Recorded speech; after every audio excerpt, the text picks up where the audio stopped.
지금은 아는 것이 힘이다. 시간입니다.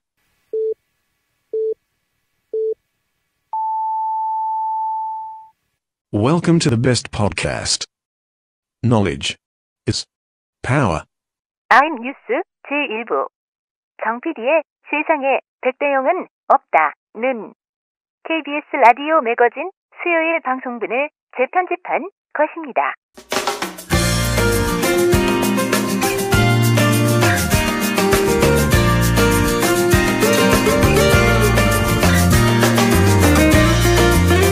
알찬 정보를 쉽고 편안하게 생활에 더하기가 되는 즐거운 시간 KBS 1라디오 라디오 매거진과 함께하고 계십니다.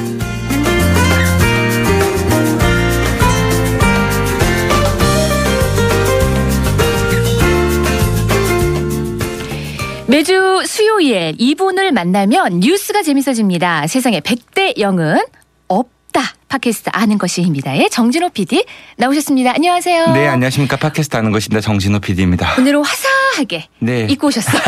날씨가 너무 덥습니다. 그런데 더워요. 우선은 예. 축하드릴 이야기가 하나 있는데요. 우리가 지난번 방송 때 네. 아마 저희 방송을 그 이낙연 총리께서 들으시는 것 같아요.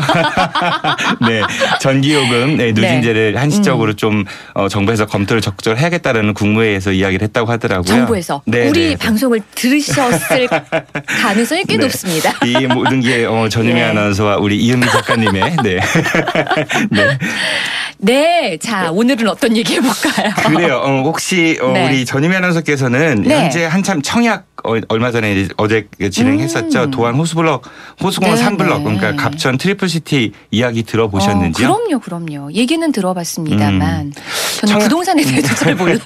청약 신청은 혹시 네. 하셨나요? 부동산에 대해서 잘 모른다니까요. 네. 그 대전도시공사는 어제부터 도안 호수공원 3블럭 네. 갑천 트리플시티 일반 공급 1순위 청약 접수를 시작을 했는데요. 네. 전용 면적 84제곱미터형하고 97제곱미터형 그 전체 공급 물량 1762세대 중 일반 공급 642세대를 분양했습니다. 네. 그 발표를 했는데 분양가가 그 3.3제곱미터당 84제곱미터형은 1,074만 2천 원에서 1,119만 원이고요. 97제곱미터형은 1,099만 원에서 1,144만 3천 원이라고 합니다.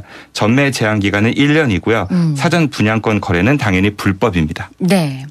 입지가 좋아서 뭐 입지가 좋다고들 하잖아요. 그래서 이제 대전은 많은 시민들이 청약했어? 이게 인사더라고요. 요즘에. 굉장히 많은 분들이 예. 좀 신청을 했지요. 대전 시민의 거의 10분의 1 정도 경쟁률을 보니까. 신청을 했다고 보시면 예. 될 것 같아요. 근데 이제 분양가를 보니까 서민들에게 다가오는 이 분양가의 체감 가격이라는 게 만만치만은 않다 이런 생각이 들어요. 좀 그래 보이긴 하죠. 그 어제 접수가 마감됐었는데요. 네. 일반 공급 청약에만 총 15만 4,931명이 몰리면서 대전도시공사 분양에서 역대 최대 청약 경쟁률을 경신했다고 합니다.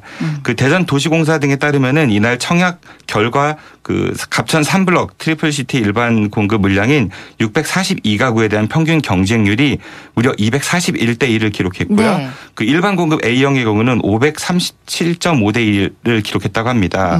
그 굉장히 많이 이제 센 거죠.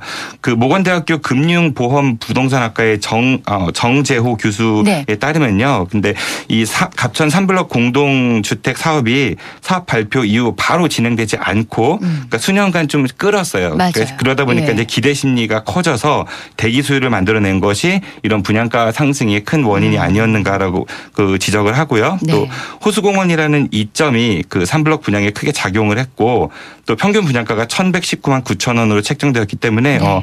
소위 이른바 분양 프리미엄이 1억 이상 형성된다는 네. 그런 다소 이걸 바람직하다고 해야 될지 그렇지 않다라고 해야 될지 모르겠지만은 이 장재호 네. 교수에 따르면 바람직하지 못한 기대 심리도 반영됐다라고 이야기를 합니다. 어떻게 정 PD님도 청약하셨습니까? 우리 이렇게 인사를 나눠보죠. 저는 안 했습니다. 네. 이게 8월 네. 7일에 당첨자 발표를 하고요. 그리고 네. 8월 20일에서 22일 사이에 대전 서구 도안동 3블럭 견본주택 현장에서 계약을 체결할 예정이라고 합니다. 그래서 오늘 정 PD의 세상에 100대 0은 없다에서는 뜨거운 열기를 보여주고 있는 이 도안 호수공원 3블럭 갑천 트리플시티 청약을 바라보면서 우리가 아파트나 부동산에 열광하는 이유, 그 집에 대한 사람들의 생각, 네. 그리고 자본주의 사회 안에서의 근로소득과 불로소득 등에 대해서 이야기해보자 합니다. 아유. 도안 호수공원 아파트 청약을 이야기하시길래 부동산에 대해서 잘 모르는 저 같은 사람들에게 좋은 투자 정보를 주시나 싶었는데 결국은 또 그 이면의 이야기 준비하셨습니다. 세상에 100대 0은 없답니다. 네. 우선 네. 여러분들은 뉴스를 통해서 아파트 청약 관련 이야기들을 많이 들어보셨을 텐데요. 그 네. 관련 용어가 좀 어려운 감이 있습니다. 네. 그 직접 청약을 해보신 경험이 있는 분들한테는 좀 괜찮겠지만 그런 경험 없는 분들은 뉴스가 그저 이제 다른 나라 이야기처럼 들릴 수도 있을 것 같아요. 뭐 저 역시 청약 경험이 없어가지고 저한테도 이 뉴스는 굉장히 막연히 어렵게 다가왔었습니다. 그래서 저와 같은 고충이 겪고 있는 분들을 위해서 잠시 용어를 좀 정리하고 넘어가 보도록 하죠. 네. 청약에서 얘기하는 주택의 종류는 크게 두 가지가 있습니다. 하나는 국민주택이고요. 또 다른 하나는 민영주택입니다. 국민주택의 경우는 전용 면적이 85제곱미터 이하를 얘기하는 거고요. 네. 단 수도권하고 도시지역이 아닌 읍면지역은 100제곱미터 이하를 얘기합니다. 네. 반면에 민영주택은 국민주택을 제외한 모든 주택을 의미하는 거지요. 주택 청약 종합저축을 가입하신 분들이 이 청약을 신청할 수 있는데요. 이거는 2009년 5월 6일부터 시중은행에서 판매를 하고 있거든요. 근데 이거는 그 관할하는 기관이 국토부 산하 주택도시보증공사입니다. 따라서 그 예금자 보호법에 의거한 그런 돈 보호 대상이 아니라는 거를 염두해 두셔야 되고요. 그리고 연령이나 자격자는 없이 누구나 가입할 수 있습니다. 매월 2만 원 이상 50만 원 이내에서 자유롭게 가입할 수 있습니다. 일단 이렇게 세세하게 잘 모르면 아무래도 청약통장 우선 가입하거나 그럴 때부터 좀 어려움이 있어요. 네, 그렇습니다. 예. 이게 아까 일반 공급 얘기도 드렸지만 특별 공급이라는 것도 있거든요. 네. 이거는 특별한 그러니까 다가구 자녀라든지 아니면은 다자녀. 네, 그렇죠. 다자녀. 네, 다자녀 예. 가구라든지 아니면 신혼부부, 국가유공자, 노부부 부양자 등 정책적 배려가 필요한 사회 계층이나 그런 분들을 위해서 분양이나 임대를 받을 수 있도록 지원하는 제도 있고요. 네. 주요 대상으로는 국가유공자, 보훈 대상자, 참전유공자, 세자녀 이상 세대, 신혼부부, 노부모 부양 가구, 세터민, 철거주택 소유자 및 세입자, 세종시 같은 이런 세종시나 아니면 도청 이전 그런 신도시 아니면 혁신도시 등 비수도권으로 이전하는 공공기관 종사자, 미군 주한미군기지 종사자들이 이전해야 되는 경우 이런 것들을 의미하는 거고요. 일반 공급과 마찬가지로 청약통장 역시 있어야 신청을 가능합니다. 네. 단 장애인이라든지 철거민, 국가유공자 그리고 이전기관 종사자, 외국인들은 청약통장이 없어도 신청이 가능합니다. 네, 아무래도 일반 투자자들에 비해서도 집이 좀 필요한 분들 위해 이런 특별공급 제도가 마련이 돼 있는 건데 그 특별공급 외에 나머지는 이제 일반 공급이라고 생각을 하면 되는 거예요. 네, 맞습니다. 네. 그리고 이제 청약을 신청할 때는요, 보통 인터넷으로 요즘엔 신청이 가능합니다. 네. 공인인증서가 있으시면요, 네. APT 숫자 2입니다. 그다음에 YOU, 그러니까 아파트 투유라고 보시면 될 것 같아요. 접속해서 신청하시면 되고요. 인터넷이 좀 이렇게 아무래도 익숙하지 않으신 분들은 은행을 통해 가지고 은행에서 비슷한 신청서를 작성하시고 청약통장, 도장이나 서명, 신분증을 지참하시면은 청약을 하실 수 있습니다. 경쟁률이 이렇게 센데 이 선정을 어떻게 하는 거예요? 당첨자. 우선은 1순위, 2순위 이렇게 있거든요. 네. 근데 당첨자 선정 기준은 지역마다 다르고 또 납입 횟수 이런 것들이 좀 있습니다. 네. 그런데 1순위 같은 경우는 수도권 같은 경우는 가입 후 1년 이상이 돼야 되고요. 그리고 비수도권 같은 경우는 가입 후 6개월 이상. 투기 과열지구 같은 경우는 가입 후 2년 이상이어야 됩니다. 네. 그러니까 2년 이상이 비수도권 같은 경우 넘으면 가입이 이제 1순위가 해당이 되는 건데 기간이 길수록 유리한 거겠죠. 그렇죠. 그리고 또 납입 횟수 같은 경우도 수도권은 12회 이상 그리고 비수도권 6회 이상, 투기 과열지구 같은 경우는 24회 이상입니다. 그러니까 오래 낼수록 많이 낼수록 유리하다고 보시면 될 것 같고요. 참고로 현재 투기 과열지구는 서울에 있는 25개 구하고 과천시, 성남시 분당구, 세종시, 대구 수성구입니다. 그러니까 대전은 해당이 안 되죠. 그렇군요. 이런 절차가 있는 거예요. 예. 어떤 지역의 아파트를 청약하기 위해서는 먼저 나의 청약 요건이 어떻게 되는가, 내가 1순위인가 2순위인가 그거부터 좀 꼼꼼히 따져봐야 하고 보니까 점수를 다 계산을 할 수가 있더라고요. 네. 내가 가점이 몇 점인지까지 그렇죠. 좀 꼼꼼히 따져서 신청을 하면 아무래도 당첨될 확률이 높아지지 않을까요? 네, 유리한 거죠. 예. 그런데 우리가 여기서 생각해봐야 될 지점이 네. 이 주택 청약 제도가 왜 생겼냐는 거죠. 이 제도가 왜 생겨났을까요? 일반 서민들이 내 집 마련을 하는데 좀 도움을 주기 위해서 마련된 정책 아닙니까? 네, 그렇죠. 그런데 지금 이 현상을 보면은 예. 과연 현재 주택 청약 제도가 일반 서민들이 내 집을 마련하도록 도와주는 역할을 제대로 수행하고 있느냐는 거죠.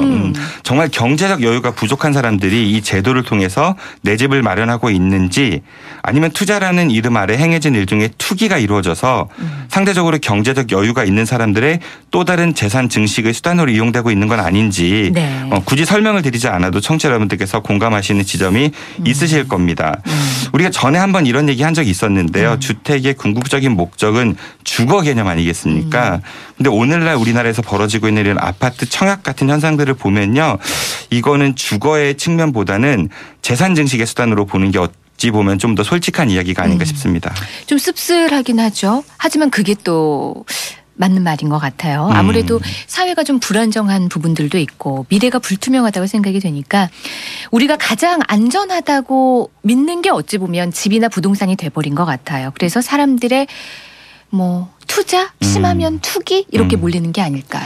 그런 측면이 굉장히 강하죠. 그런데 방금 전 말씀드린 갑천 트리플시티 분양가가 평당 그러니까 3.3제곱미터당 1,000만 원을 훌쩍 넘는다고 하거든요. 네. 투기 과열지구로 가면 2천만 원, 3천만 원 이런 이야기도 흔합니다. 근데 이게 과연 정상이냐는 거죠. 물론 제가 이제 정확하게 따져본 바는 아니지만은 그 한 평을 바닥을 우리가 만약에 금으로 도금 칠한다고 해볼게요. 네. 과연 그 금액이 나올까요? 이게 생각보다 너무 비싸다는 거예요. 그러니까 불과 한 10년 전만 해도 우리가 이제 평당 500이다. 그러면 이제 그때도 비싸다고 했었는데 어느새 벌써 대전에 평균 분양가가 1,000만 원을 넘어가는 거예요. 평당 분양가가 좀 많이 비싸다는 생각이 들죠. 예, 흔한 비교로 직장에서 월급 300만 원 받는 게 만만치가 않습니다. 물론 대기업이나 공기업에 다니시는 분들에 비하면은 그 돈이 적을 수도 있지만은 대다수의 서민들에게 월급 300만 원은 결코 적은 금액은 아닌데요.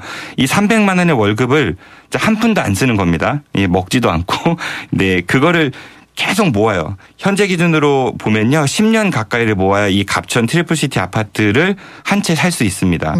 만일 이제 정부에서 정한 4인 가구 최저 생계비를 쓴다고 가정을 하면요. 그래도 약 58년 정도를 꼬박 저축해야 살 수 있는 집입니다. 이게 과연 정상이라고 할 수 있을까요? 오래 걸려요. 상당히 오래 걸려요.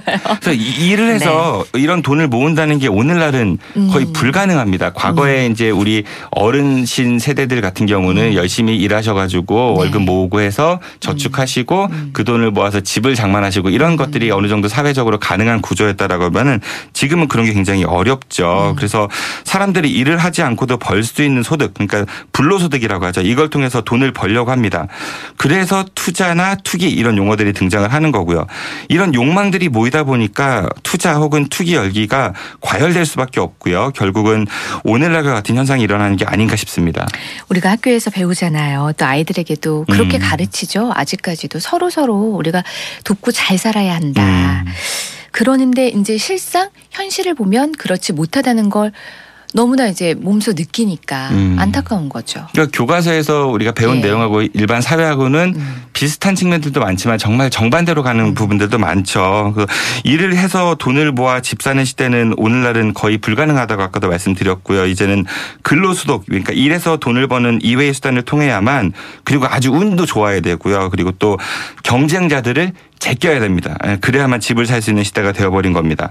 만약에 그렇게 화려하지는 않아도요. 적어도 하루 일과를 마치고 마음 편하게 두 발을 뻗고 쉴 수 있는 공간이 나한테 주어진다면은, 그리고 그 주거 공간을 유지함에 있어가지고 그렇게 큰 부담이 생기지 않는다면은 사람들이 과연 주택에 대해서 이런 광적인 욕망에 사로잡히게 될까요?